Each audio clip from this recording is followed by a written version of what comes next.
this is where we're up to. This is where we're at in society. Democrats refuse to mention this, obviously. Islamists refuse to mention this.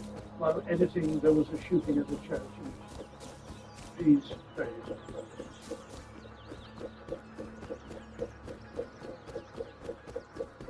Remember, guys, it's both sides.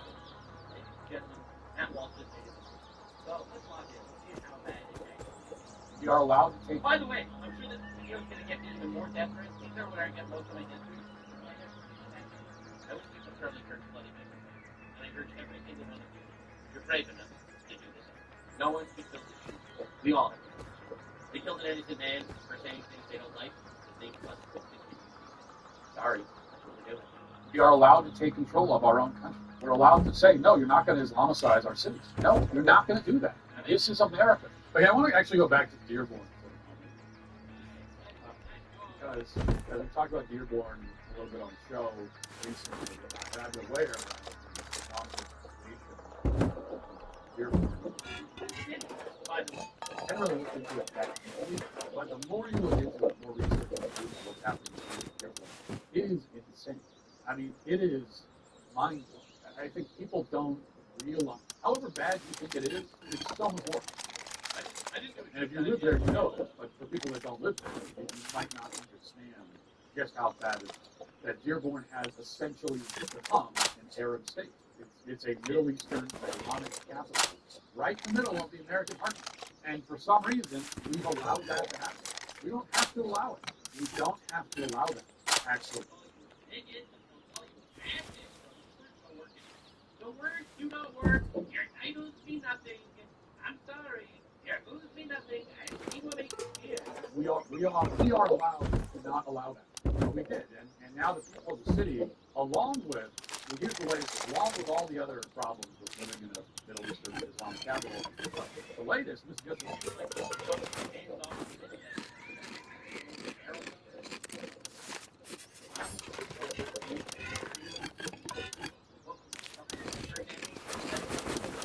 people find themselves woken up at 5 a.m.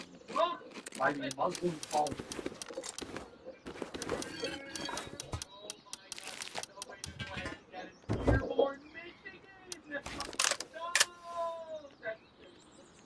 First of all, illegal.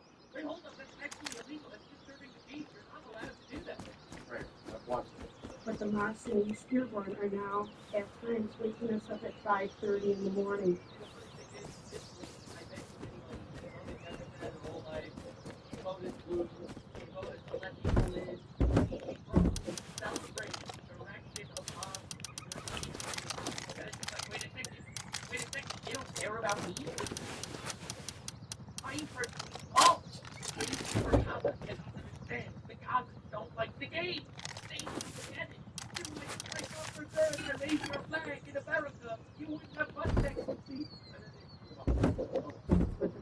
Prayer.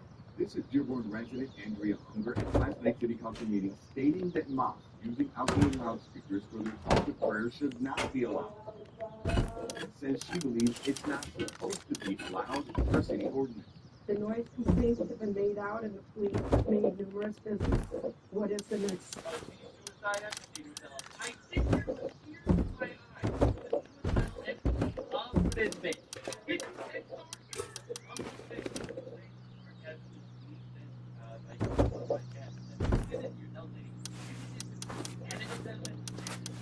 Every nutty.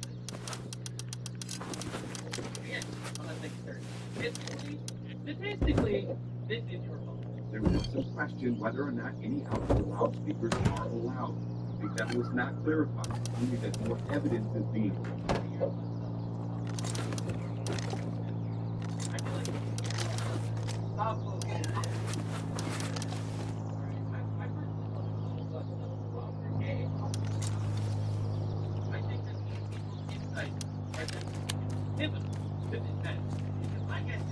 They're going to actually report the law. Gathered, the CBS Detroit did examine Dearborn's noise ordinance and found that loudspeakers between the hours of 10 p.m. and 7 a.m. are in violation of the ordinance. So that is the sound you get to hear if you live in a city of Michigan. That's the sound. And I was talking about this one and somebody said, freedom to wake in the morning at 5 o'clock. My religion dictates you must be woken at 5 o'clock. Just to be clear.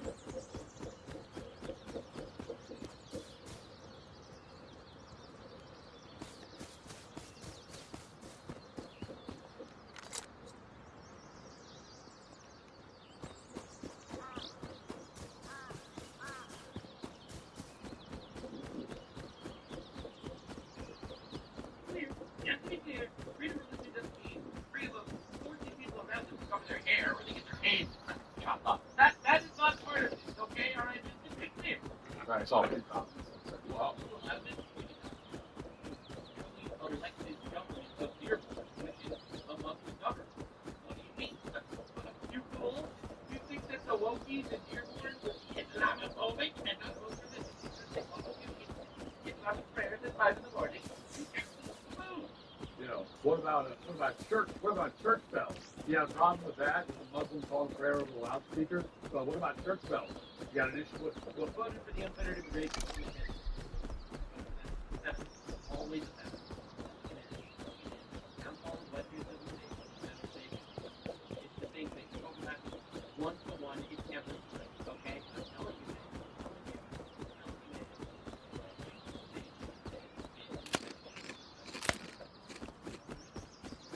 I'm trying to be rude. That is the problem. And it's not just women. No, women men. Men. All right? The feminization of men. You know, the girl. That's where we're at. And that's just cancer. Absolutely. But what's the difference? Well, I'll tell you the difference. Number one.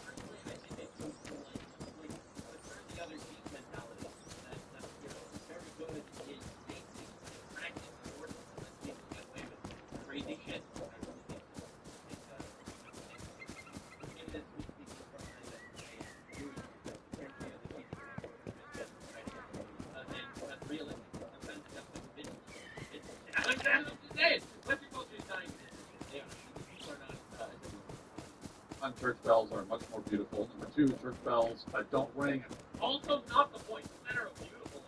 in the morning. Yeah, it's all 5 in the morning. Sound pollution. And number three, America is a Christian country. Okay, at its core, at its root, philosophically, historically, America is a Christian.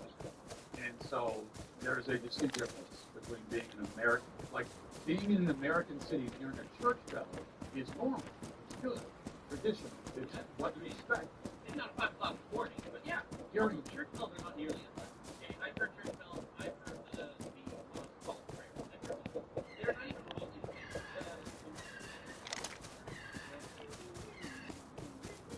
or whatever, or on the hour. Like they're not intrusive at all. In fact, you can easily sleep through them. All right, even if you're tired and you're sleeping, you can sleep through church bells. You really do. But don't sleep through the call to prayer because the point of the sound is to be. It is a call to prayer. They are calling you. They are doing it to wake you. Like that is literally the point. that sound overall.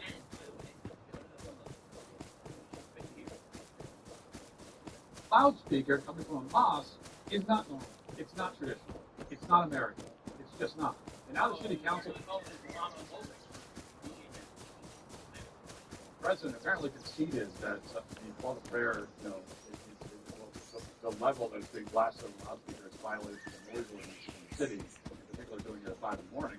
But so far as I know, nothing's been done about it. They're just kind of shrugging it off. And there's the entire cancel by no surprise about it. No surprise about that. We were talking about it. A guy showed up at a council meeting to object to the fact that they're reading things after some Muslim parents. And the guy that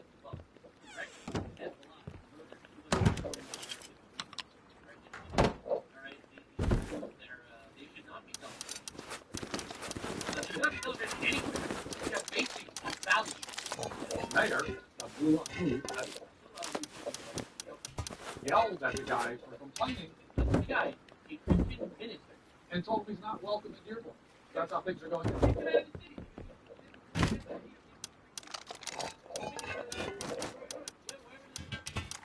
out of the city. Hey guys, welcome to Israel. I decided to work in Israel. Joseph Noble. City. in Dearborn. And here's an update on that story from New York Post. There's an update on that. At Dearborn, Michigan's first city council meeting since his clash with a local Christian minister went viral. The heat exchange over controversy honorary honor.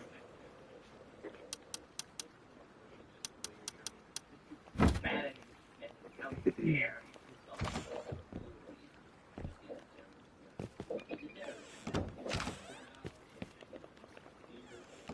Oh my god. Someone took a video of Paul Prayer and you.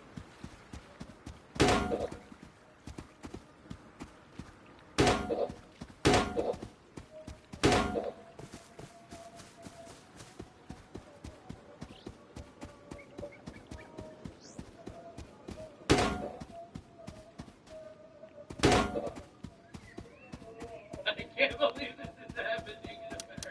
Dude, I've heard this in Jerusalem, man. I heard this when I was like visiting Israel. No way, bro. There's no way.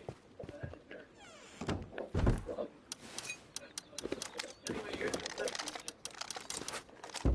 Bombed the embassy in Beirut. And, He's like, yo, you guys ain't bombed the embassy in Beirut, guys. We cannot be celebrating, right? there's many Americans, so I just feel it's kind of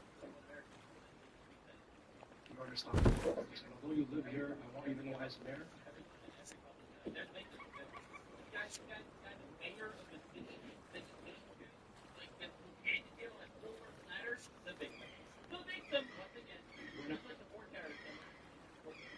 Welcome here. And the day you move out of the city will be the day that I launch a parade celebrating the fact that you've done the city. Because you are somebody who believe in coexistence. I mean, from, He's like, yo, why are you celebrating Hezbollah terror? You don't believe in coexistence? You are a terrorist. You're a terrorist. You hate Islam. You're an Islamophobe. You're not welcome to the city. Breaking news. Dearborn residents. Three schoolers outside of the city hall.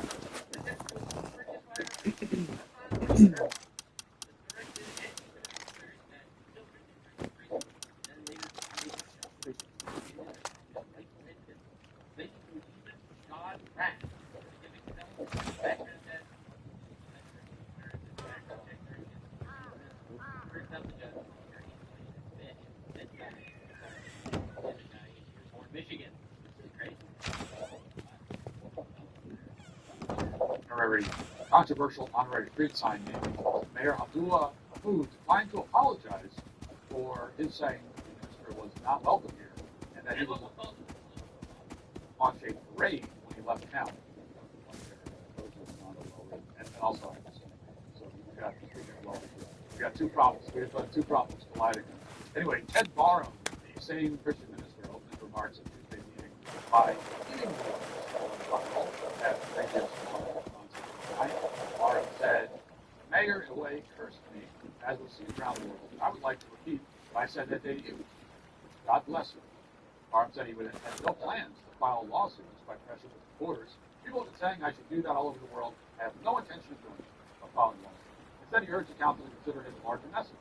Bless those who curse you. Love your haters. I would say that in regards to Hezbollah as well. I would say that in regards to this.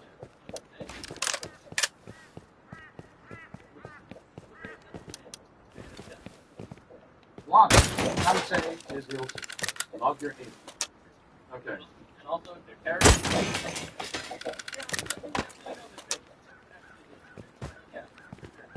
And somebody else got up. We love you with the love of Christ. We want the blessings of God to be in your life. It's not a matter how of nice responded. Like, these people are all so nice.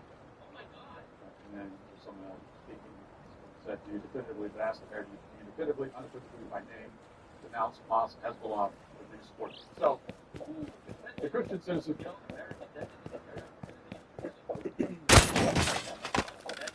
The city are being very forgiving and nice about it.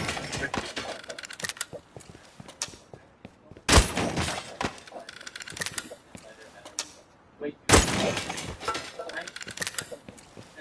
probably 90%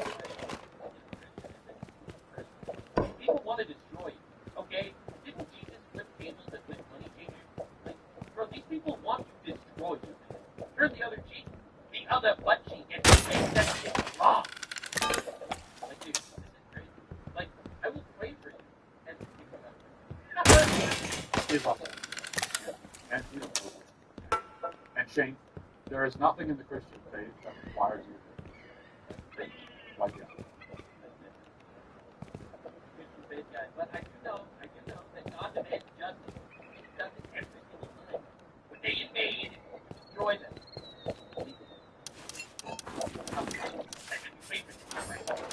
Christian faith is always on the armor of God.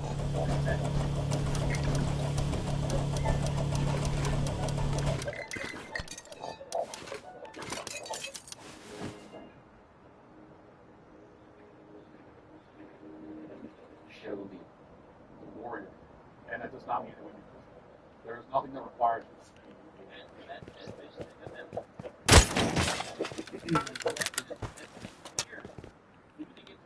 One by one. This is what I wish Christians in this country would understand. And so many do not, after years of going to these effeminate liberal churches. And they hear things like turn the other cheek.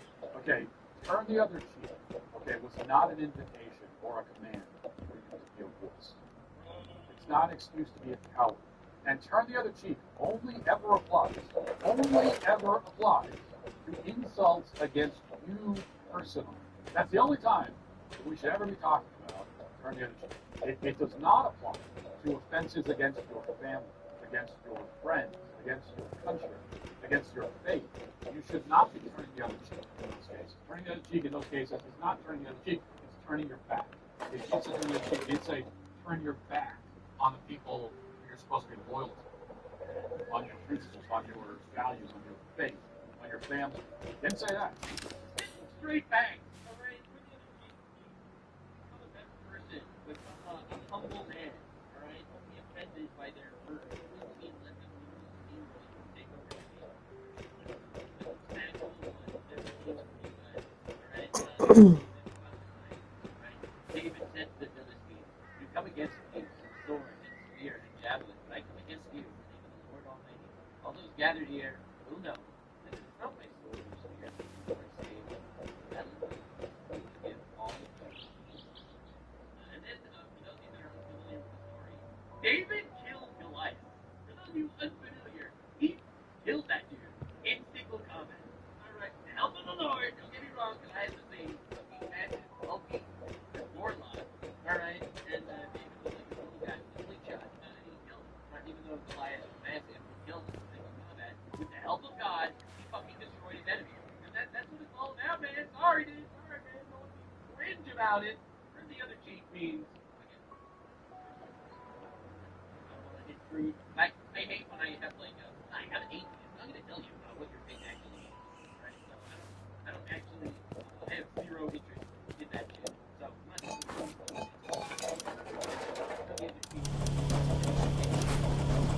That's right. And in this case, if you're a Christian in Dearborn, all of those things are under attack. Your country's under attack, your faith, your friends, your family, they're all being attacked and insulted and degraded. When he said, when the mayor of Dearborn said to that Christian pastor, "You're not welcome here," he wasn't. Okay, it's fine if the pastor wants to say, "Well, I personally am not going to take offense to that." yeah, that's great. That's a great thing. Great attribute. Good thing. Fine. He wasn't just talking to you though, pastor. He was talking to every Christian in your community. That's what he was saying. Okay, he was saying Christians are not welcome. And so getting up there and just saying, "Well, God bless you, I love you," that's not a good enough response. It's not good enough. You should be righteously angry about it.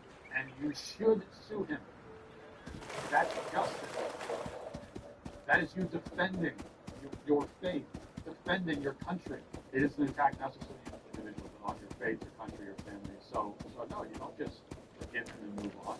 You should sue. You should fight that. You can't say that to you. The mayor of the town cannot get up there. You, as an American, as an American Christian citizen, how dare you? You get up there and say that like you don't want your street name named after this like Muslim guy, okay? A terrorist. Not a Muslim guy. Not a Muslim guy. A terrorist. Someone a pro-Hezbollah terrorist. This is not even putting aside that he's like supports Hamas, Hezbollah. That is almost irrelevant. I actually don't think so. I personally think it's very relevant. In my opinion, if you are an immigrant in this country and you're supporting a terrorist, being deported immediately. There should be no discussion. Like, why is it so obvious? Why are we bringing people into our country that want the downfall of our nation? Like, I really feel like it's pretty obvious, right? So, we have the government, the terrorists, bro, I don't want Bin Laden in my nation. I don't.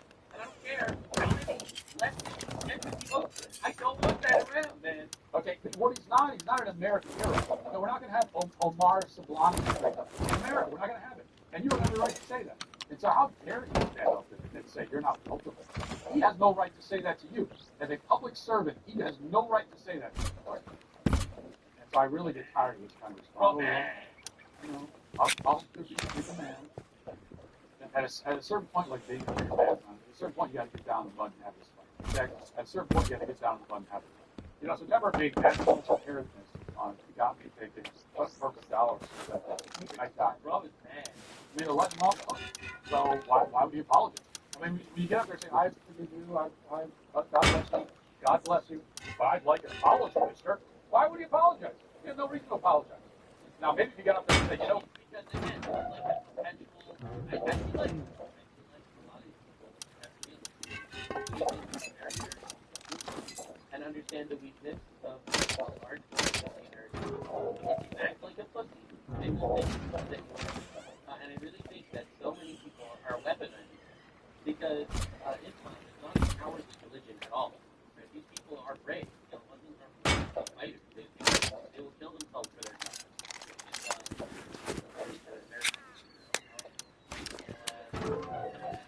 But they know that this triggers the empathy of the retards in the West. They know that they could dance on the feelings of the empaths. The left is free by making believe that they are perpetual victims, and it works. It works, bro. This dude is the mayor. He's the mayor of the city. He picked out a Christian and claimed that he was the victim because of the guy wrongfully assaulted with Islamophobia. Like the people are eating this up. By the way, go on about it. That running for mayor in New York City, Dave. He went on the news and started crying. Oh, the Islamophobia and hate still attacks. Dude, Hamas, they believe that they're victims. They started a war, and they're losing very badly.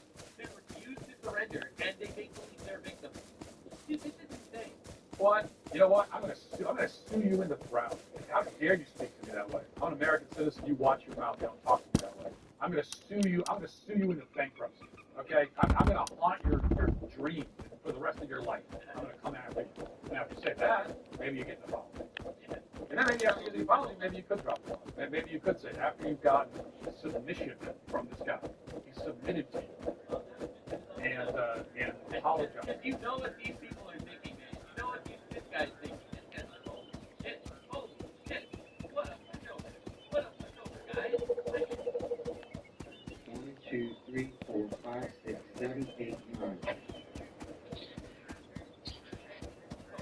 What a pushover, guys. I should do this to more people. I should claim that you're Islamophobe and kick you out of the city, and they're just gonna literally fall for it. Hell yeah. Hell yeah. And grovel. That's what you should be. So I want you to grovel, not to me, but to all the citizens of this community and this country, and all the Christians that you just insulted. You better get down on your knees and grovel and apologize, or I'm going to sue you into the ground. You son. Okay, that is how you should respond. But you didn't. So instead, you just ignored it. Back to the article. When Hamoud spoke later in the evening at the meeting, he did not answer the many calls for an apology. Instead, he said Dearborn represents the best of America, where people of all backgrounds, of all faiths, and all beliefs. They believe that it's American. Right? Having an Islamic city is the most American thing ever. Because, of course, this is the most American thing. Because Americans speak for everyone. We're all immigrants. It's a country built by immigrants. Peacefully and respectfully, isn't it? Except you just told them. Peacefully and respectfully and favors. And they kick you out of their fucking city and they blast the prayers, all the prayers at 5 in the morning. Right? Like, again, they will lie to you to your face. This is the whole left, by the way. It's like this guy. But he gets away with it. Of course he gets away with it. Don't claim you're Islamophobic if you come after him. They talked about how we shouldn't be divisive and all this nonsense. With only 2 names on the ballot in the next mayor election, the clash over religious freedom and free speech sparked by borrowing remarks. The mayor's response may become a defining issue. Yes, there is a mayoral election coming up in Dearborn. And by the way, the Republican challenging the incumbent, his name is Abdullah. Well, the incumbent, his name is Abdullah. Okay. The guy challenging him is Naji Al-Mudhedi. And just so you know, just giving you just to give you the lay of the land in Dearborn. The mayor, his chief of staff, Mayor Abdullah's chief of staff, is named Zainab A. Hussein. The chief of police in Dearborn is Issa Shahid, and he oversees, of course, the department, and the biggest division is the patrol division, and the guy who's the commander of that is Madhu Basi. Public health director in Dearborn is Ali Abazigi. And there's also, of course, city council members, Kamal Aswafi. They're all Muslims until they get arrested, and if they get arrested, they are registered as white people. Get on track, guys. Get with the program, everybody. Get with the program. And Mustafa Hamoud. Again, just to remind you, this is a city in America. I am not reading from the organizational flowchart of a city in Saudi Arabia. This is the American Midwest. This is the American heartland, the place where you will now be woken up by the Muslim call to prayer at 5:30 in the morning. Sounds like Matt Walsh here is not a big fan of Dearborn, and I can't figure out why. Ambiguous messages are taking over. And then you can get your car and drive to work down Osama Simblani Lane, to get to your job. But the article, the Post article we just read, says that this is an issue of class and religious freedom.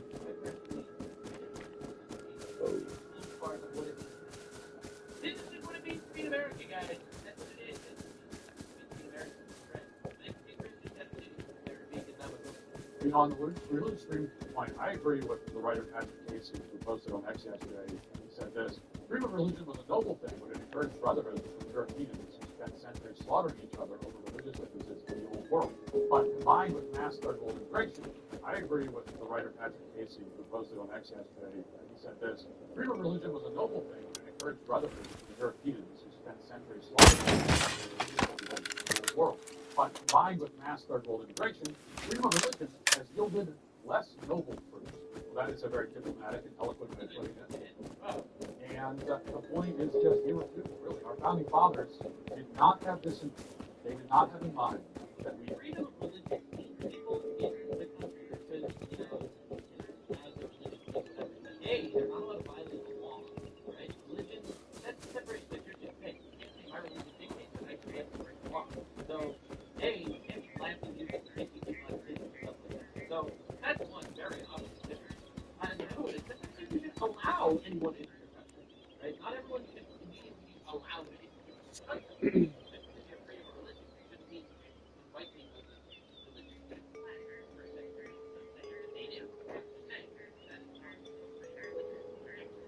have American cities run by guys that they just shout down Christian citizens and tell them they are Muslim. Who name streets after Muslim figures. Have the Muslim call to prayer blasted in the streets.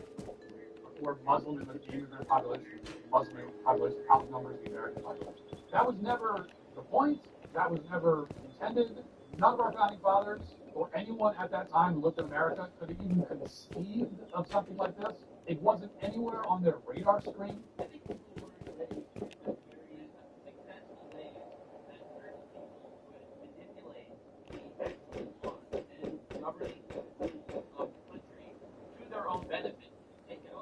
And I also think they didn't expect the people living there that they would just let themselves get hooked.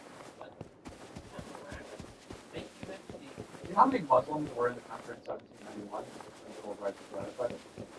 How many? Like zero? I mean, basically zero. There may have been a small number of Muslims who were here as slaves. If there were any, there were slaves. Although, by the way, we didn't have nearly as many Muslim slaves as the Muslims had Christian slaves. As far as the slave trade at the same time. So anyway, the point is,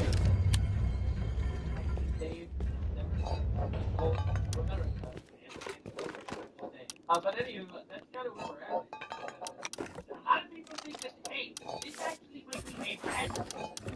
There were basically no Muslims here at the time, certainly none in public life at all. So the guys who came up with the idea of religious freedom and codified it into law, they didn't have this in mind. Like that is not a debate. I mean, there's nothing to debate there. That's not. I don't need to speculate. It's just a fact. When they were talking about religious liberty, nobody was thinking about this. No one was thinking about what Dearborn is. That possibility, it would have seemed impossible that anything like that would ever happen.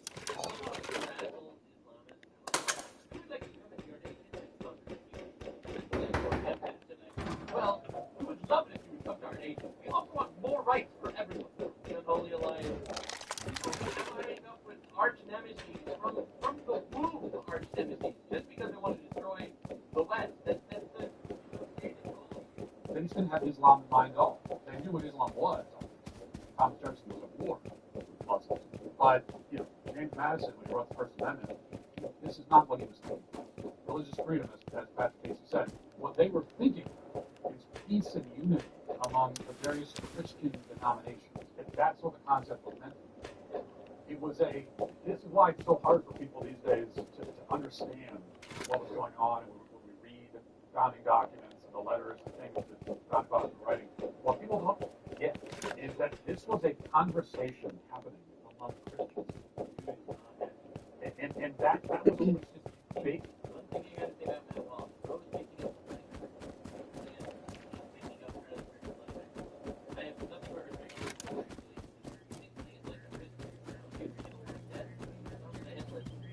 I have nothing but respect for him. This level assumption is that these are all of this we're talking about Christians, and there just weren't anyone else here. No one else here. The idea that the Islamic migrants for this past was again not on the radar. Importing migrants on land that has to take hold completely and utterly retarded. Like, dude, the fact that why are we even making believe that this is completely retarded? Wasn't considered. What's happening?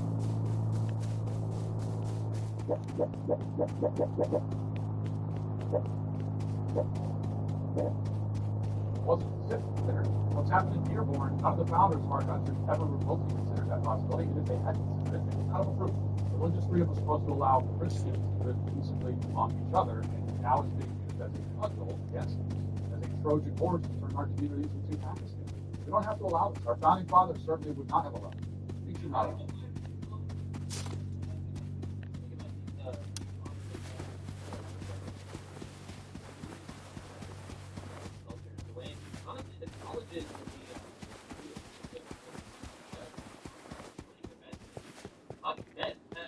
And it's brutal. It's brutal, man. It's crazy. 50 people voting for their self-destruction. This is our country. We are allowed to take control of our own culture. We're allowed to say, no, you're not going to Islamicize our city. No, you're not going to do that. This is America. That's the Middle East. We don't want America to be the Middle East. I think we're pretty well justified in not wanting it. I think we can look over there and say, you know what, we don't really want that. We don't want any part of that. We don't want any part of that at all. We're allowed to think that. We'd be crazy not to. And we're allowed to take steps to make sure that it happens. America is not a Muslim country. If it ever became a Muslim country, it would no longer be America. That doesn't mean that Muslims can't live here. That's not what anyone is saying. What it does mean is that It's not feminization. I think blaming things on demon possession is one of the takes onus out of decisions made by people. And so, I want to, my perspective on demon possession is the demon will whisper into your ear and convince you to do evil shit, but you are the one that pushes the button that does the evil shit. God gave you free will. And despite the fact that, Satan is going to convince you that you're the guy that is good, you are the one that's making that conscious decision to take that. So, I'm more than happy to say you got some demon-possessed, cringe, demon-possessed people out there, alright? But it's those people's decisions that got them there. So I am going to say on an individual level as well. you need to assimilate into our culture rather than erasing our culture. And That's what immigration was always supposed to be. That is literally what immigration was always supposed to be. Immigration is bringing people into our nation for us, alright? Now we can do it for them, but it has to be a benefit for us as well. If it's not a benefit for us, then we don't need them here, to be honest. And it's kind of great that we do. planting it with yours. That's what it means, which is the same expectation that every other country on the planet has. It's certainly the expectation that every single Muslim country has, for any of the people that they allow in, which aren't many. And you notice that at this point, Muslims account for a huge disproportionate number of migrants generally, and especially ones coming from overseas. Weird most specifically, but they come here. They don't. That's the weird thing is you have this mass Muslim immigration, and almost all of it comes here or to the UK, Western. Like, dude, everyone's not taking these people straight, at face value. Dude, the Muslim Brotherhood, right? I'm not saying this is like the individual Muslim guy that moves. The Muslim Brotherhood's like, yo, we literally ballot or bullet. The goal is world domination. It says it in the Quran. It's in the religious text, right? The religious text says conquer the world. Okay? Now, that's what they're doing. Oh, yeah, a little bit. You can beat around the bush, man, but you can't. Mass Muslim immigration, and almost all of it comes here or to the UK, Western. It's almost like dude, everyone's not taking these people straight, at face value. Dude, the Muslim Brotherhood, right? I'm not saying this is like the individual Muslim guy. The Muslim Brotherhood's like, yo, we literally ballot or bullet. The goal is world domination. It's in the religious text, right? The religious text says conquer the world. Okay, now that's what they're doing. You can read around the bush, man, but you can't hate on the reality. That's exactly what's happening. Okay, yeah, I don't think every individual, but that is definitely the goal of the stated goal of the Brotherhood and the radicals. Like, come on, dude. Like, oh my God, dude, it's not Islamophobic to say. I'm quoting the Quran. If it's Islamophobic to quote your holy book, then we have other questions to discuss. They don't go to other Muslims. One of the reasons for that is that these other Muslim countries are not, like, they're just not very welcoming of outsiders. We need to wake up a little more. All right, abolish the United Nations. Abolish the United Nations. That shit's a scam. Right, do it. Do it. America doesn't need to be part of it. America's funding that shit. Like 90% of the United Nations funding comes from America. Why? Literally, why?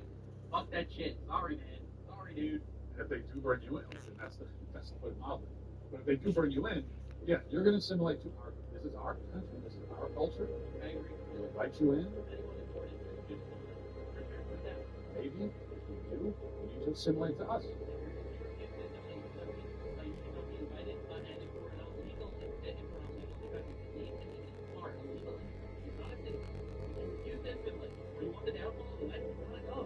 Gotta go.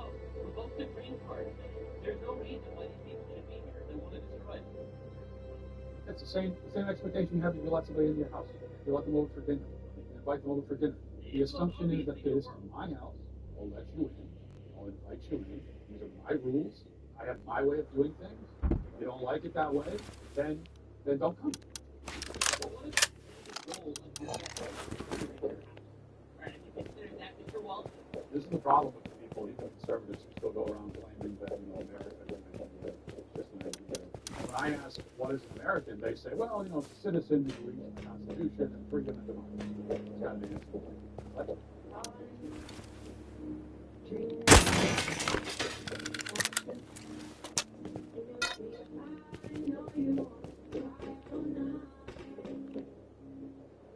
That's got to be answered.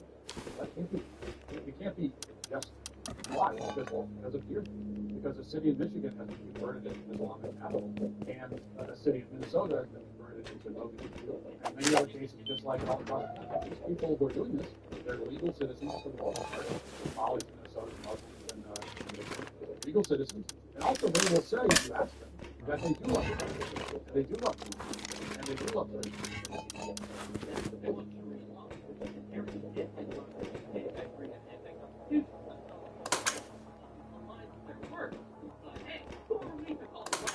Used to say they don't.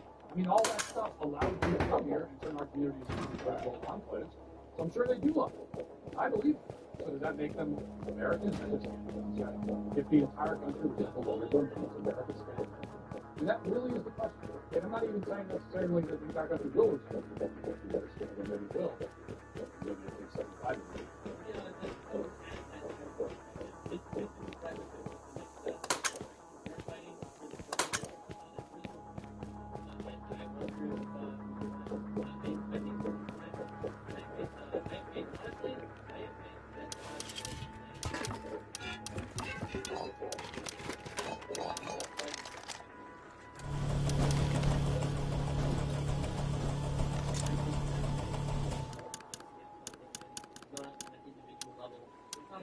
Doing the mayor here more. Don't get me wrong, yeah, we should.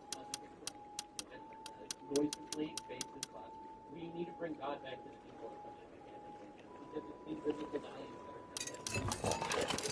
of empaths and retards. And honestly, the aggressors coming from other nations that are trying their best to subvert us and things that we don't believe in. Right? Actually, people are protesting Palestine. It's crazy. Dude, like, what do we do? No one cares about 1,000 Christians murdered in Syria, or 5.5 million Muslims killed in Congo, or 600,000 people murdered in Syria, or 400,000 killed in Yemen. But for some reason, we're asking here to want us to hear more. Don't get me wrong. Yes, don't get me wrong. Why not? The noise complaint based on love. We need to bring God back to the people because it's these biblical values that are right? Empaths and retards. And honestly, they're coming from other nations that are trying to bend the burn and things that we don't believe in.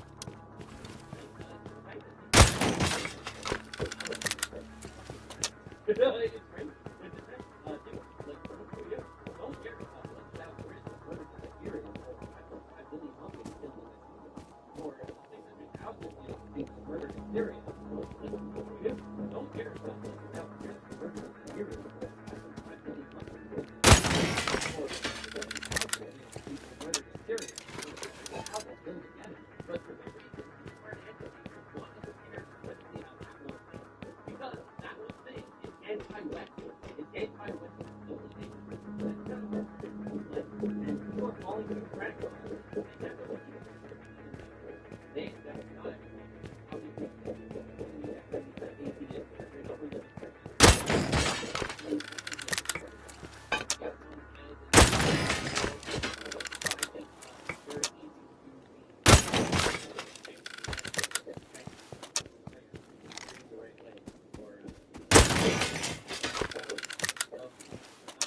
I think that we're killing ourselves. We really are. As a nation, there are a million abortions here in America. If that is not feeding the demons, empowering them to kill us, I don't know what it is. So, anyway, I'm very excited to see the future. It's going to be exciting regardless, and I will be making content on whatever happens. Don't worry, I'm going to be here until I'm going to be here. But the question is, will we survive? And can we have But this is the question that kind of, has you thinking about it makes the point, right, that if America's kids come here, and these are all legal citizens, they all love the Constitution, is America still America? Obviously not. Obviously that's not what America is supposed to be. And I did, the whole America is an idea thing, I used to say that stuff a little bit back, go back 8 or 9 years,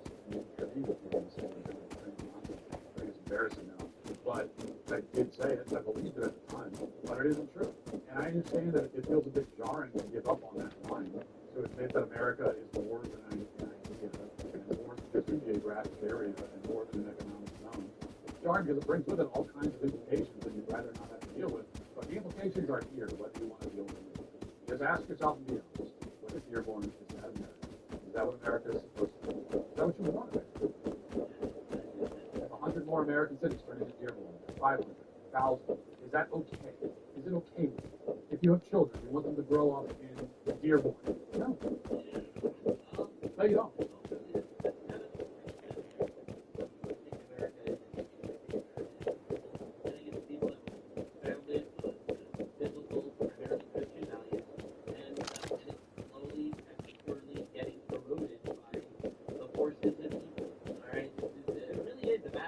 Good and evil. I have faith in the good. I have faith in the good. Beautiful. And God will divine, let God destroy our enemies. King David picked up his sling. God guided the rock. He killed Goliath. But David picked up his sling. Like, subscribe, and this video was streamed live on kick.com/nutfiddle. See you there. Stay weird, man.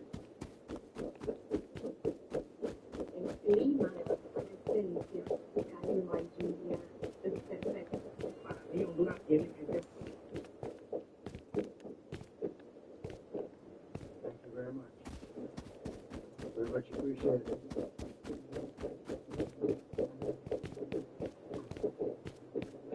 And I don't mind making this speech without a teleprompter, because the teleprompter is not working. I feel feel very happy to be up here with you nevertheless. And that way you speak more from the heart. I can only say that whoever's operating this teleprompter is in big trouble.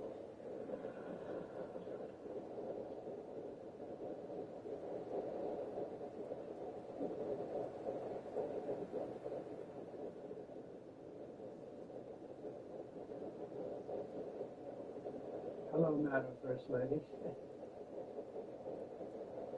Thank you very much for being here. Madam President, Mr. Secretary General, First Lady of the United States, distinguished delegates, ambassadors, and world leaders. 6 years have passed since I last stood in this grand hall and addressed a world that was prosperous and at peace in my first term. Since that day, the guns of war have shattered the peace that's forged on two continents. An era of calm and stability gave way to one of the great crises of our time. And here in the United States, 4 years of weakness, lawlessness, and radicalism under the last administration delivered our nation into a repeated. Welcome back, America. We're here with our friend, former senior official at the National Security Council under President Trump, Richard Goldberg. He's also with the Foundation for the Defense of Democracy, senior advisor, and that is a fantastic organization that's been around a long time.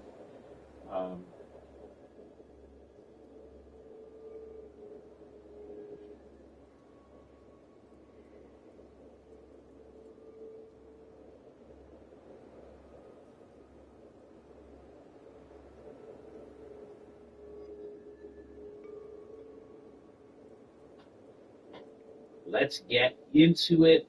Coach Colin here. What's going on, guys? Apparently, you would think an episode of the JRE with Andrew Santino, that's not going to upset anybody. It's Andrew Santino. But Joe Rogan took hold of that episode and made it all about Jimmy Kimmel and Charlie Kirk. Two very political topics. And Andrew Santino, poor guy, he is not into politics at all. You can taste how much he did not want to be talking about these topics over and over again. But Joe Rogan just completely steered the conversation in that way. The whole episode, I know I brought this up before, guys, but every 15 minutes, he's either bringing up Charlie Kirk or Jimmy Kimmel. And I don't even know the name of Andrew Santano's special. He had a special that's he's either bringing up Charlie Kirk or Jimmy Kimmel. And I don't even know the name of Andrew Santano's special. He had a special that he was releasing. Didn't even catch the name of it. Didn't hear about his writing process, how long it took. Was he in front of stadiums or was it theaters?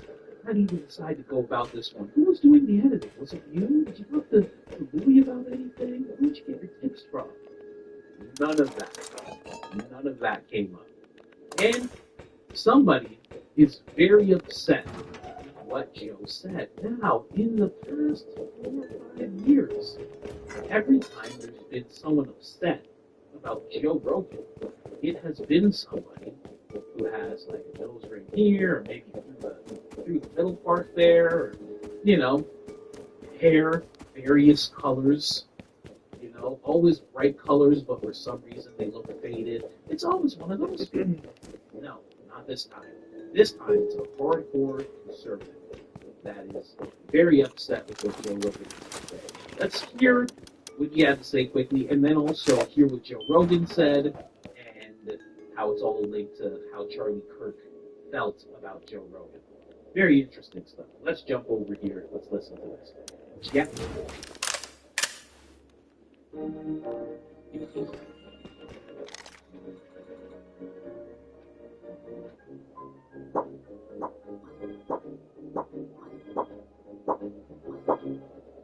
Jack, so big, very upset with Joe Rogan.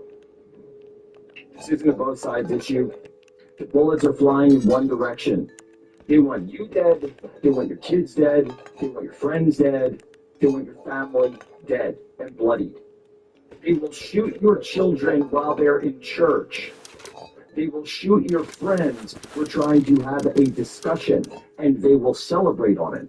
And then their talk show hosts will go on TV and say that you were the ones who did that. That was your fault. And by the way, I saw what Joe Rogan was saying about Charlie yesterday, and I really don't appreciate it.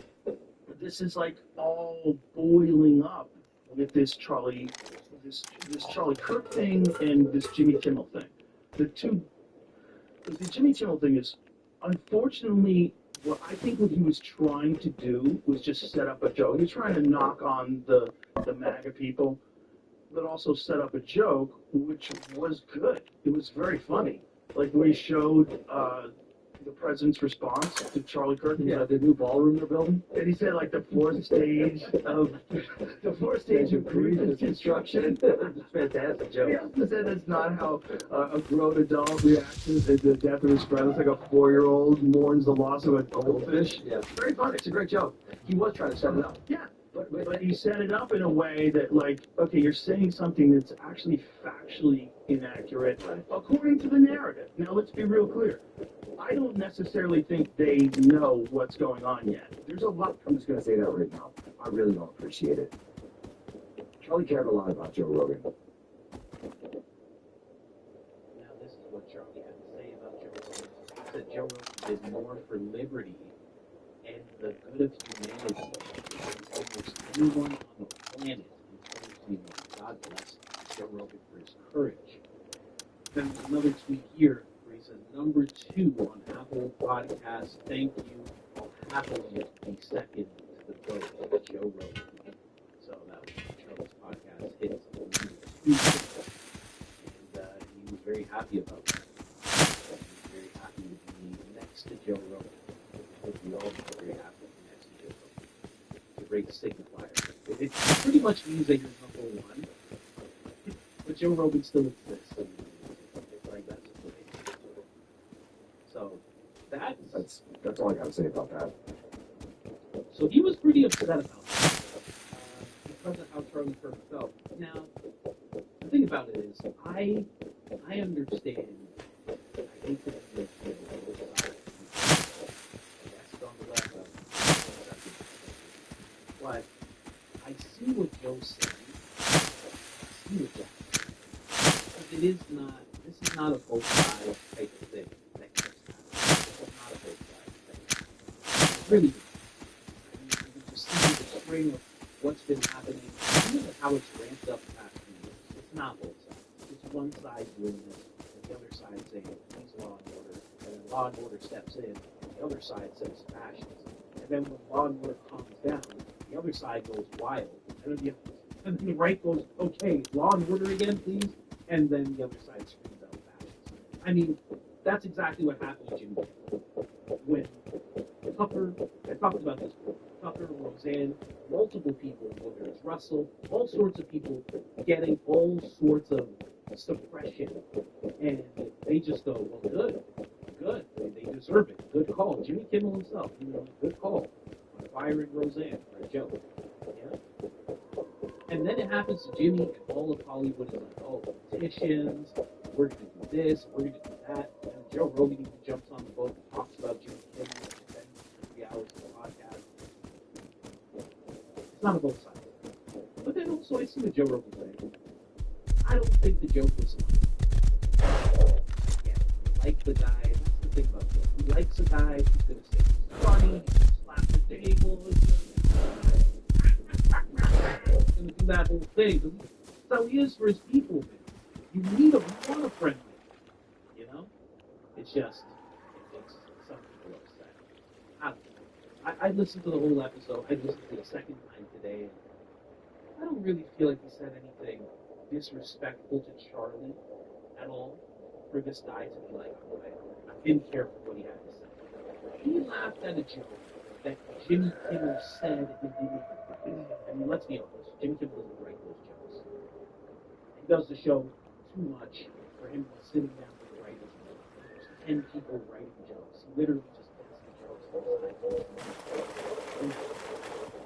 He's not doing it. So, Joe laughed at it. He thinks it's funny. I get the wordplay, the structure of the joke. You know, in a comedian's eyes, you got to look at it. You don't look at what the guys on the left. That's not how comedians work. First, they look at. They don't even look and see if the person's racist or this or that, white, black. They don't care about any of that. Is it funny? That's first. And Jim.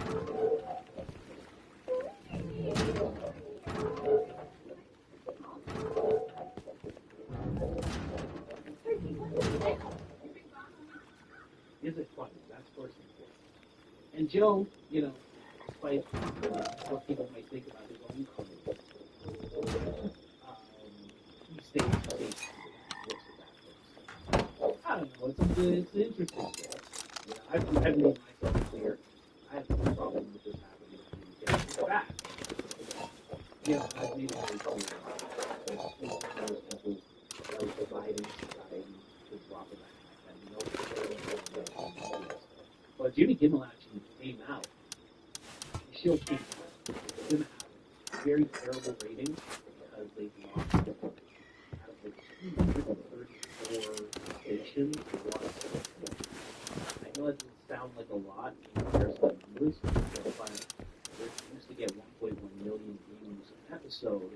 Now it's going to be a quarter missing. So it's going to look like the ratings are going to be lower, and it's going to die down to this high point of his name. And then we're going to see where it goes at. Maybe at like half a million views per episode, and then it's going to Jimmy Kimmel did come back. Did have a and this is not me being honest. I admit when I'm honest. You guys know I admit it all the time. But this was a poor fault. I mean, it really was. Really, really was. I'm trying to find it right now. There, yeah, let's go. Let's go to this. Let's check out this guy's fault. Okay? Check it. You don't have no illusions about changing anyone's mind. But I do want to make something clear because it's been a little bad as a human, and that is that you understand that it was never my intention to make my murder of a young man. I don't believe that at all. I have to say, listen, obviously, again, don't like the guy, so I'm not going to be the most charitable, but I don't believe the on cue of a young man to the applause happens. Told to applaud, they're told to clap, and then you look down, told for laughs. You gotta really understand what's going on. Okay? Says that line. That is the line that's supposed to hit. Acts like he's crying. No tears come out of it. Okay? And then you hold for the applause. If it was a real emotion, a real thing going on, he wouldn't hold it for the applause. And then that choke that goes away completely. I'm just not. Let's go.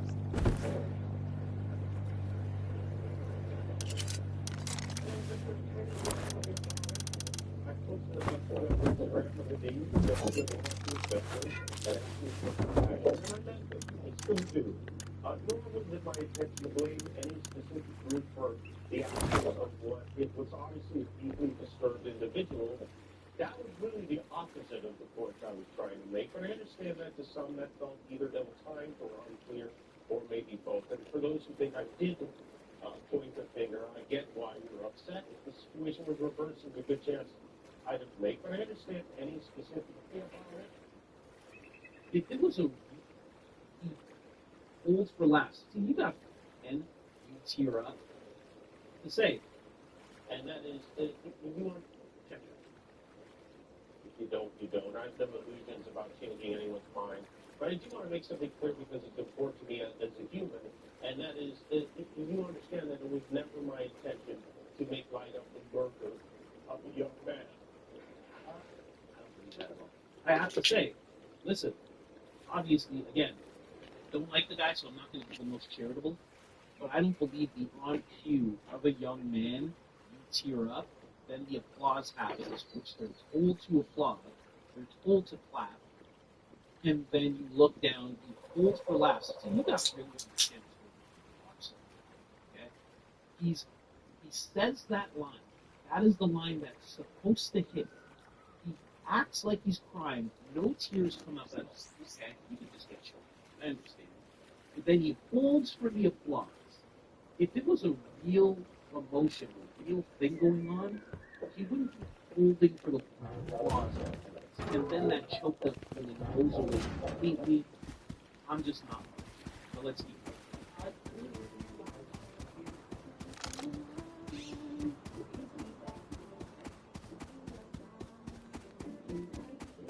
But let's keep going.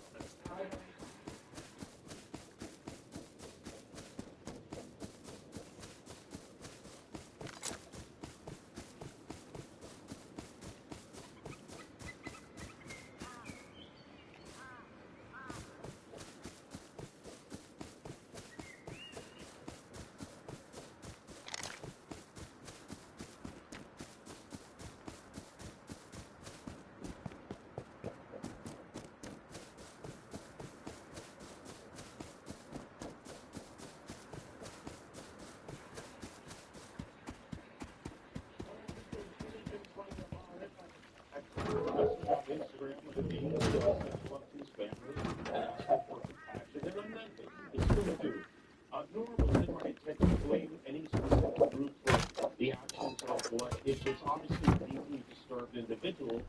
That was really the opposite of the point I was trying to make. I understand there were some that felt either ill-timed or unclear, or maybe both. And for those who think I did think that they get why you were upset, if the situation was reversed, there's a good chance I'd have felt the same way. I have many friends and family members on the other side who I love and remain close to, even though we don't agree on politics at all. I don't think the murderer who shot Charlie Kirk represents anyone. This was a sick person who believed violence was a solution, and it isn't. Now, we have to listen. I understand. It's a teary, no tear, choked up, breaking voice Jimmy Kimmel. Very sad. But we do have to remember that what he said was he actually did make what happened to Charlie. He used what happened to Charlie to position himself towards saying it was anyone but themselves, and that was talking about people on the right, which means that he was trying to infer that it was someone on the right who did this type of thing. Then use that to turn it on Trump and make fun of Trump. Honestly, listen, I don't make jokes about Trump. I kind of do. I mean, they're really funny. But you don't need to bring up what happened to Charlie in order to make fun of Trump. There's so many things all the time. He's always on camera. Just pick a clip and make fun of that. If you really got to make fun of Trump all the time, you didn't have to use Charlie. So you did make light of it. If you're using what happened to Charlie to talk about Trump at all, you're making light of it. You're using what happened to Charlie as a step stool to get to Trump. That's making light of it. You didn't have to talk about Charlie at all. Not even a little. You didn't have to talk about that situation. You know what I mean? Imagine if he just did this without making it. Just did this, fake crying thing, said Erica and the kids and everything, it's sending love, and I hope this doesn't happen. This guy doesn't represent anybody. But instead, he first makes a joke about who they represent. Then gets called out, his show full, then goes back, oh, sorry, no, I meant, oh, ridiculous, absolutely. Ever. And also selfishly,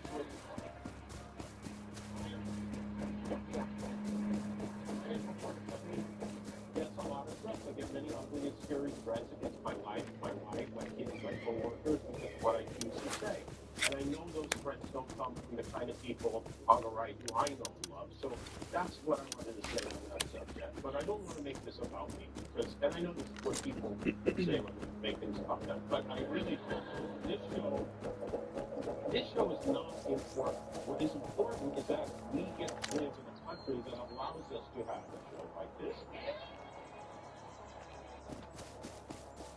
Yeah, that's what it's really for. It's not about stopping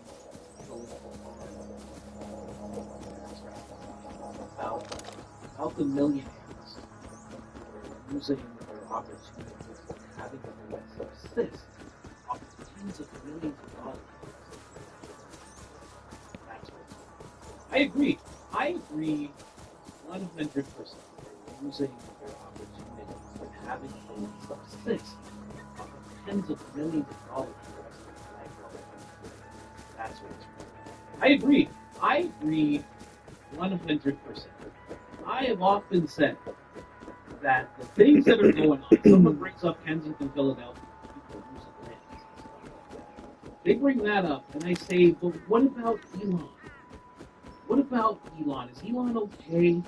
I heard his net worth is $500 billion. Is he all right? Is he going to be good? I heard multi-billionaire Larry Ellis just bought TikTok.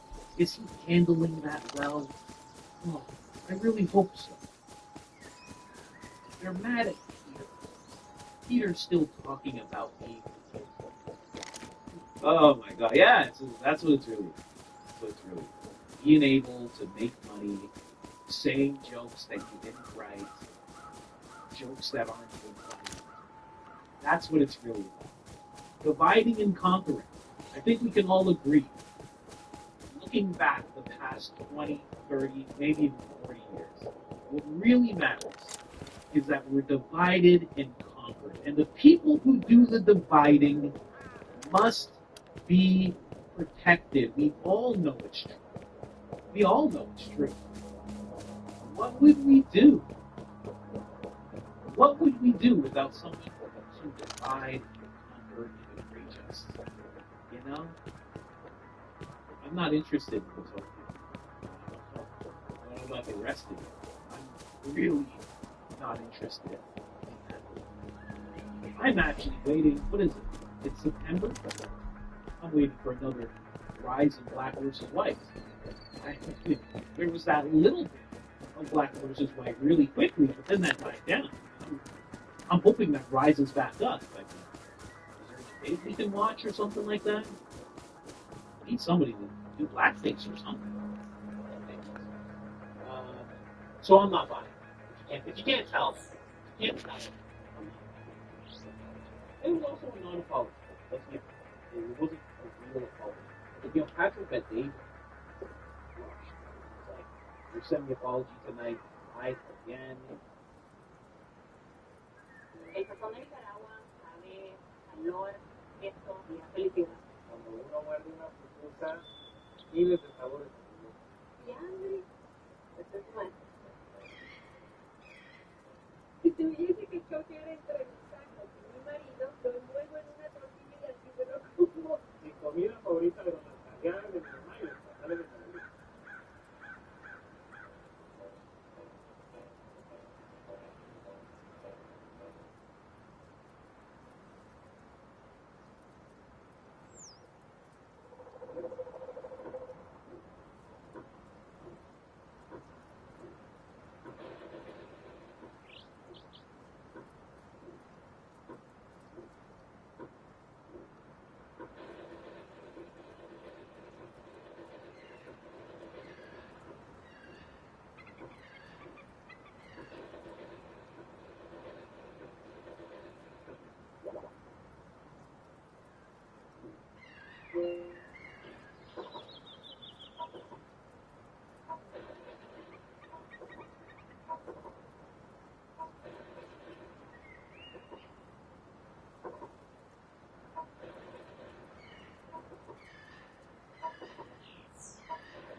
Light again, we're making light of the suspension the justly received last week was for falsely accusing Republicans, one of their own who said for what happened to Charlie.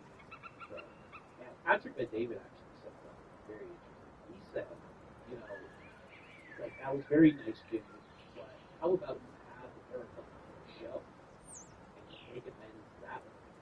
You actually have her on and talk about what happened, and talk about how terrible it is, and talk about how she forgave the person who did it, and come together and that type of thing.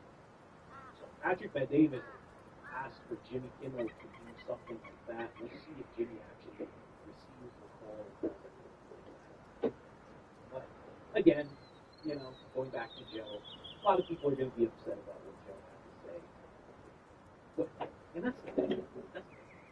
I think what happens a lot with podcasters, Joe was one of the first, but with a lot of podcasters, is when you ride the fence, you get hate from both sides. Here's the thing: a lot of times, I like that. fence, they tend to think, well, I'm on this fence and I'm above everybody, so I must be on a moral high ground above all these other people who are elected. And it's just not true. You're receiving it from both sides because people are viewing you as talking out of both sides. I'm not interested in these Oakland people. I don't know about the rest of you. Notice what people say when they make it. 100%. I have often said that the things that are going on, someone brings up Kensington, Philadelphia, people losing land. They bring that up, and I say, but what about Elon? What about Elon? Is Elon okay? I heard his net worth is $500 billion now. Is he all right? Is he going to be good? I heard multi-billionaire Larry Ellison just bought TikTok. Is he handling that well? Oh, I really hope so. They're mad at Peter. Peter's still talking about me. Oh my God! Yeah, that's what it's really about. That's what it's really about. Being able to make money, saying jokes that you didn't write, jokes that aren't even funny. That's what it's really about. Dividing and conquering. I think we can all agree. Looking back the past 20, 30, maybe even 40 years, what really matters is that we're divided and conquered. And the people who do the dividing must be protected. We all know it's true. We all know it's true. What would we do? What would we do without someone to divide, conquer, and enrage us? I'm not interested in this whole thing. I don't know about the rest of you. I'm really not interested in that. I'm actually waiting. What is it? It's September. I'm waiting for another rise of black versus white. There was that little bit of black versus white really quickly, but then that died down. I'm hoping that rises back up. Is there a debate we can watch or something like that? We need somebody to do blackface or something. Ridiculous. So I'm not buying it. If you can't tell, I'm not buying the apology. And it was also a non-apology. Let's be honest. It wasn't a real apology. Patrick Bet-David Rob Schneider was like, "You're sending me apology tonight and lied again. You lied again. You weren't making light of her. The suspension you justly received last week was for falsely accusing Republicans. One of their own, you said, for what happened to Charlie." So, Patrick Bet-David actually said something very interesting. He said, he's like, "That was very nice, Jimmy, but how about you have Erica on the show and you make amends that way, and you actually have her on and talk about what happened, and talk about how terrible it is, and talk about how she forgave the person who did it, and come together and that type of thing." So Patrick Bet-David has asked for Jimmy Kimmel to do something like that. We'll see if Jimmy actually receives the call and does anything like that. But again, going back to Joe, a lot of people are going to be upset about what Joe had to say. But, and that's the thing. I think what happens a lot with podcasters, Joe was one of the first, but I think a lot of podcasters, is when you ride the fence, you get heat from both sides. Here's the thing. A lot of times, I've said this before, a lot of people who ride the fence, they tend to think, well, I'm on this fence and I'm above everybody, So I must be on a moral high ground above all these other people who are like me. And it's just not true. You're receiving it from both sides because people are viewing you as talking out of both sides. That's what happens. You don't want to get caught up with it.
Much.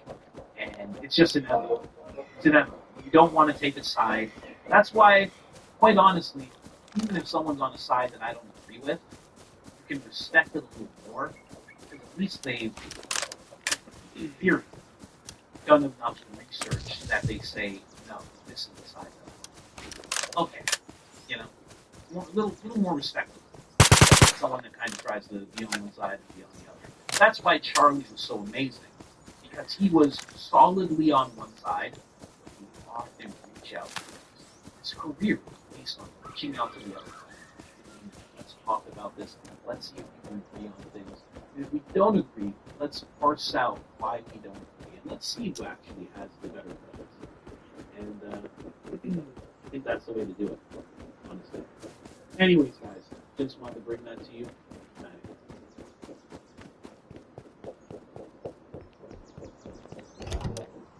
Vitamaggion isn't a diet plan, but it's maybe the healthiest habit for your brain.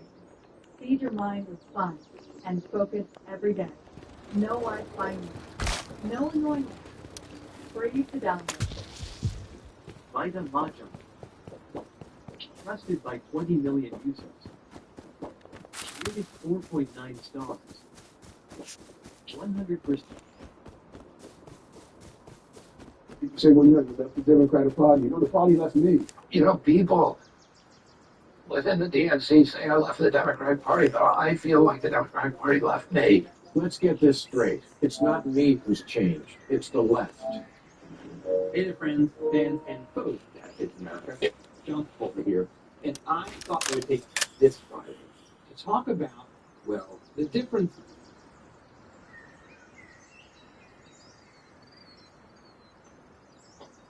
Let's get into it.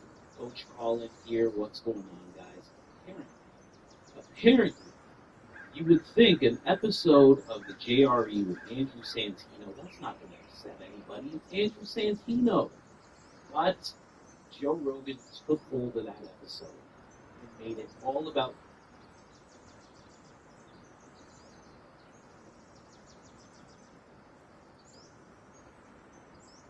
As you can tell by all the flags in this lovely photo, this is currently happening in Palestine. This is happening in Palestine as we speak. They claim there's a genocide. This is happening in. Oh, my sources are telling me this is not actually Palestine. No, never mind. Oh, you can tell by the. This is New York City, ladies and gentlemen. Wow. This is currently New York City. The current person running for mayor in New York City is a radical Islamist communist. Pretty interesting how that intersects. This is Borat. Now this is not some sort of hostile thing. Hey, number ones, welcome back. Again, I swear, like, stuff keeps happening. The posting once a day is not enough. So here I am. Welcome back, I suppose, to heaven. Okay, so we've got a shooting Michigan. A shooting leaves multiple victims. Police say shoot it down. unbelievable, absolutely unbelievable. Like we can't go 2 days without something like this happening. We'll have to see if we can figure out the motives behind it, and the one good way to figure out the motive is to see how CNN reports it, because then we can say that the opposite is probably true. Regardless, let's see if we can check a few of the updates here, because figure out the information. My gosh, look at that. The whole building is ablaze. Is this a piece of shit? So we know who the suspect is. Let's see what we can find out. So let's check out first the update news where it says 3 dead and several injured in shooting and fire at Michigan Church police. A gunman opened fire inside a Michigan church during Sunday services before apparently setting the building ablaze, killing at least 2 people and injuring several others.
Hey everyone, Geophysicist Stefan Burns here. Breaking news. Comet C-2025 R21 just underwent a significant outburst in activity, making it brighten quite dramatically. That was back on September 26th. It is still brighter than expected now today, September 28th. And well, today we just had a 6.4 M-class flare, the strongest solar flare in months now, going all the way back to June 19th. So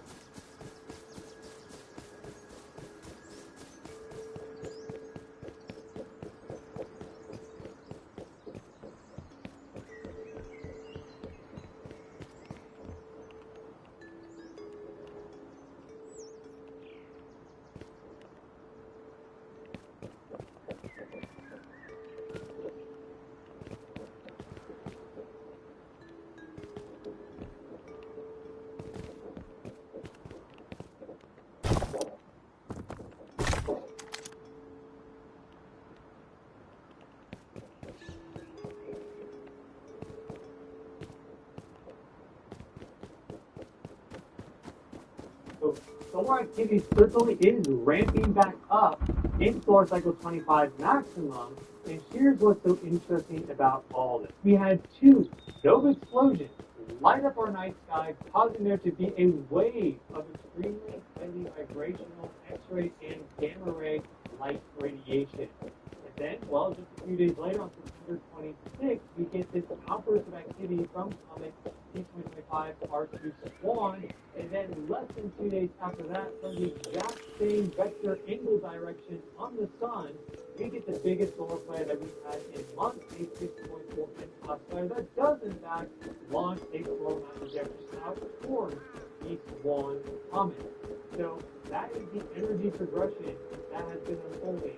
2 nova explosions, outburst activity from Comet C-25 R2 Swan, and then the biggest solar flare in months, and now it's moving back to the other direction with this coronal projection that will hit Swan comet in about a few days.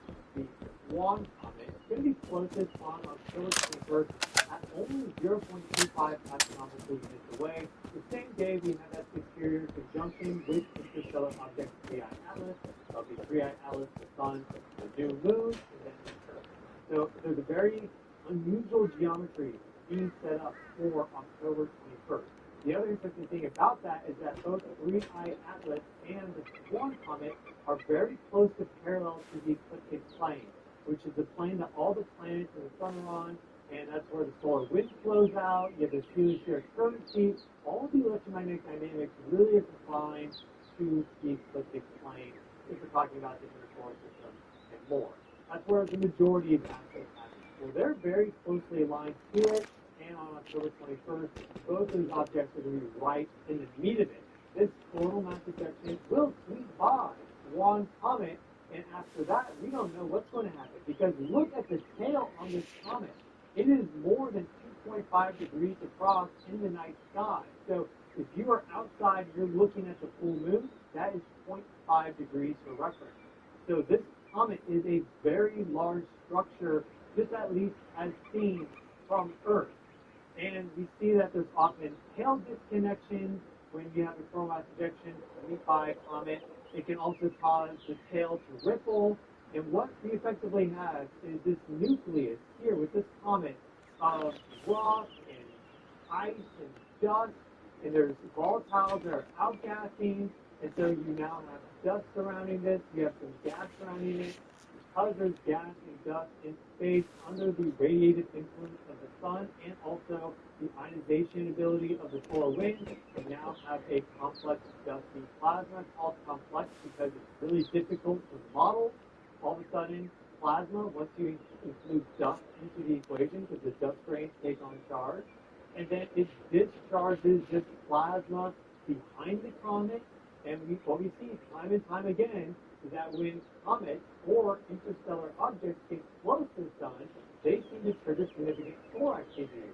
Oumuamua back in 2017, perihelion on September 9th coincided exactly with the two strongest solar flares of a weak solar cycle, and the day before perihelion on the 8th of September, we had the strongest earthquake of 2017 at 96.2 in Mexico, and now we're seeing these other comets flying around in our inner solar system, seemingly triggering solar activity. We just had Ui Atlas get hit by coronal mass ejection.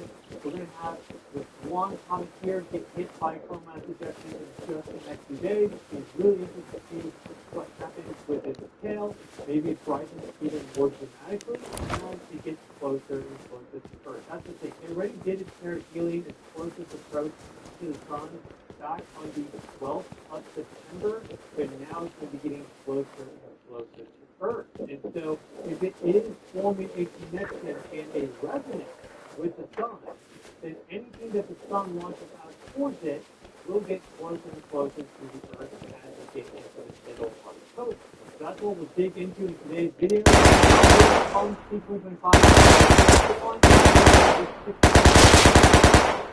And what we may be able to expect in the future.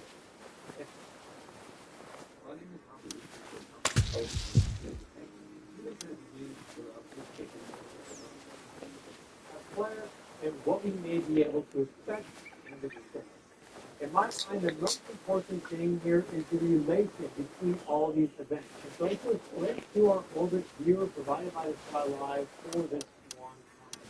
This is set for today, the 28th of September. We see the orbit of 225 Artemis 1 right there, and we see the other planets in the inner solar system. So you'll notice if I do that actually, see the orbit of the Swan comet, it's very closely lined to the ecliptic plane. It's coming in very shallow and then just swing back out like that. It's not just high inclination orbit, something like that. It is aligned in the ecliptic plane, interacting with the solar wind and any other things that the sun launches out during its stay in the solar system. And so we can go back to the 26th of September to see the position that it was in when it headed outward. Here we have the Earth, there's the Sun, here's our Sun. So let's get Earth and Sun aligned, just like that. And you'll notice that it's about 35, 40 degrees. If we go kind of like this would be 90 degrees, of course. So it's close to 45 degrees, all right? If we go to the 28th, we effectively see the same story. It's a little bit closer now to the Earth, of course, and also that degrees change a little bit. But in general, any activity on that half of the sun is going to be significant, especially if it's kind of in that intermediate zone, not exactly on the limb, 90 degrees from the Earth, and not exactly Earth center direct. So that's the position of the Swan comet today. Let's look at our 131 ancient view of the sun to see where that strongest solar flare in months.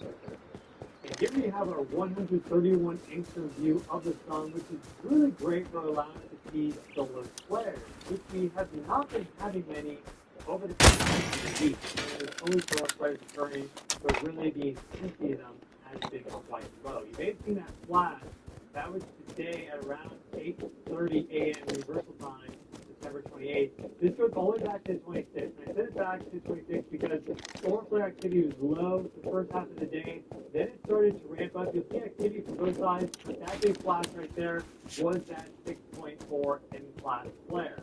So it's not exactly on that like perfect angle with R2 Swan, but it's pretty darn close.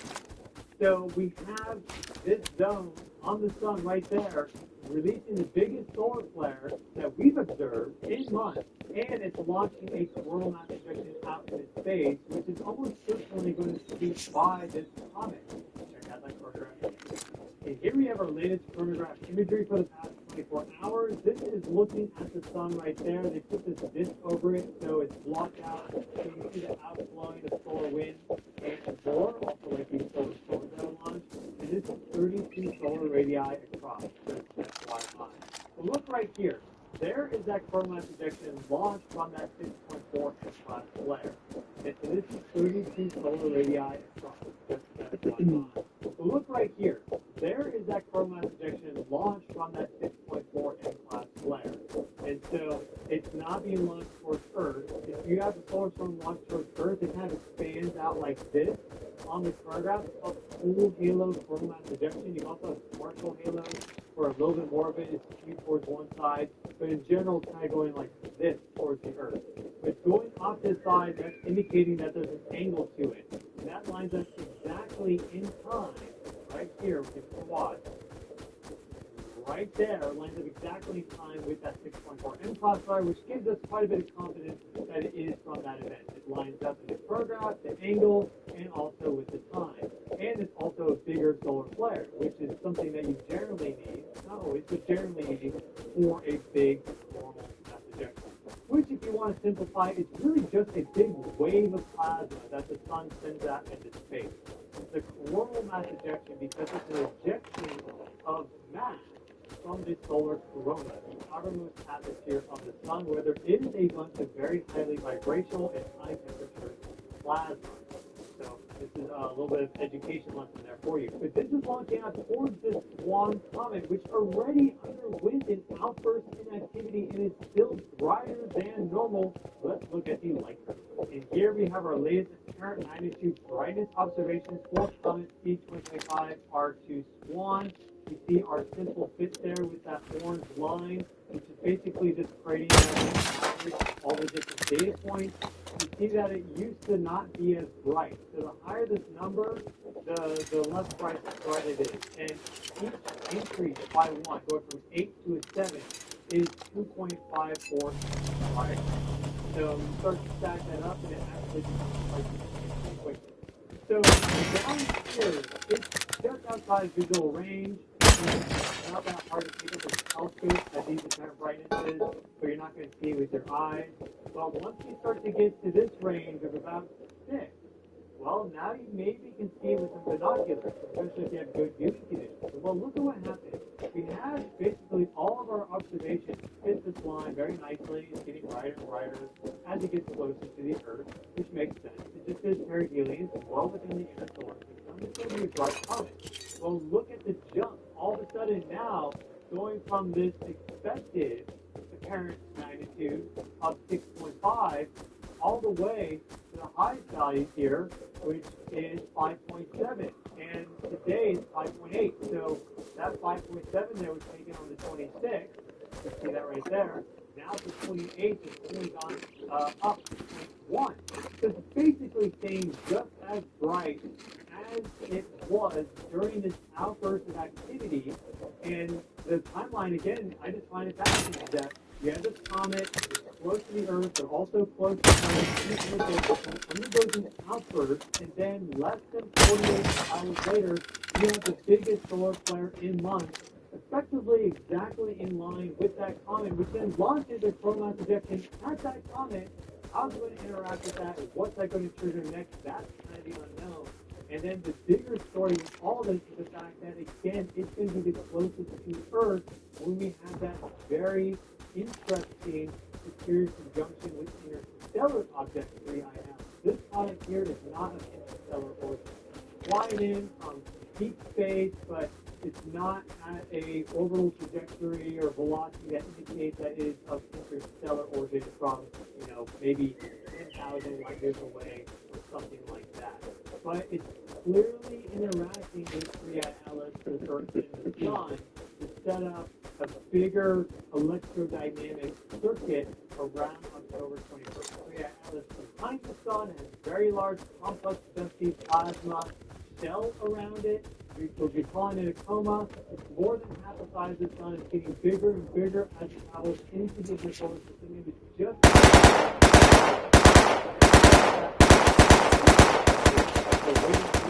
from 3ILS after that impact, especially from the high-powered telescope. And while then this comet is getting closer to the Earth right around that time. So I expect the middle and end of October to be very dynamic.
Hey yo, bro.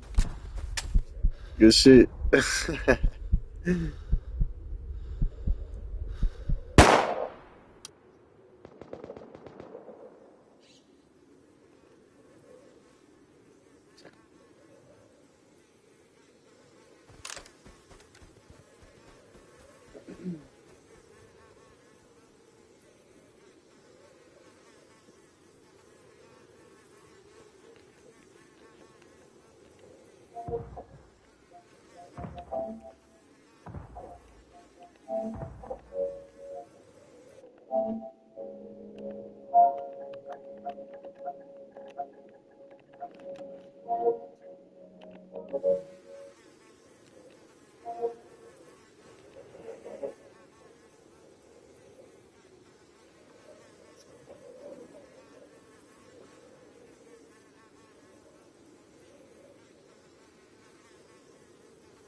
End of October to be very dynamic with solar activity.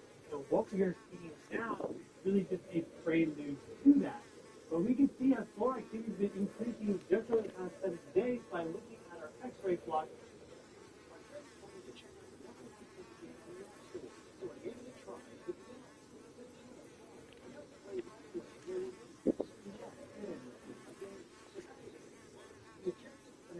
By looking at our X-ray flux. Here we have our X-ray flux as observed by the GOES satellite at 5.6 Earth radii. These are geostationary satellites, and X-ray flux is a measure of the X-ray radiation coming off of the sun. Really, it's just the X-ray radiation that we're observing in space, but the big emitter is the sun. And so we see 7 days here. You'll notice the X cos flare scale rating. So it goes from A, B, C, M, and X. X is the highest. If you have an X cos flare, that's big solar activity. You'll never really get an X cos flare during solar minimum, or at least it's extremely unlikely. When you start to get to N cos flares, those are big solar flares, and then X cos flares, of course, is big daddy. Well, we've been hanging out around the low C cos levels. Back here, September 22nd, and we started to ramp up, as you can see. We've had a lot of sunspots on the sun, peaking at over 200 2 days ago, but all of them were quiet. Now again, we're about 165. Solar flux again, about 165. But activity in terms of solar flares is picking up. So see how that started to go up there? We started to get some low M-class flares. And well, this flare right there is the biggest since June 19th. That is a 6.4 M-class flare. We can zoom in on that more with our 3-day view. You really see where activity was low, and then that state change that occurred. If we go to our one-day view, you see that even better. And we're still getting more activity. So that sunspot group 4232 is not yet center direct. It has about probably 4 days until it gets there, and then there's kind of a time range around that with other sunspot groups as well.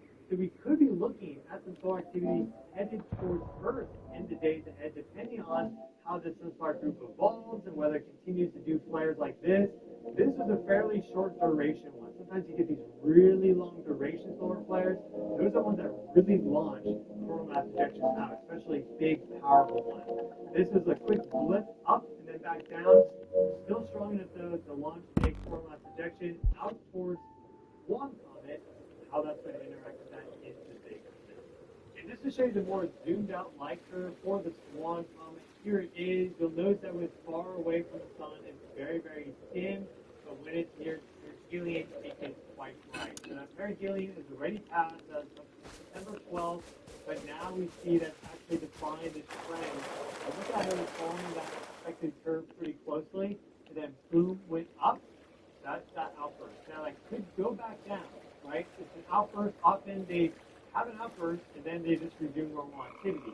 Or they'll have multiple outbursts, things like that. Or they'll have an outburst, and then the comet is actually disintegrating.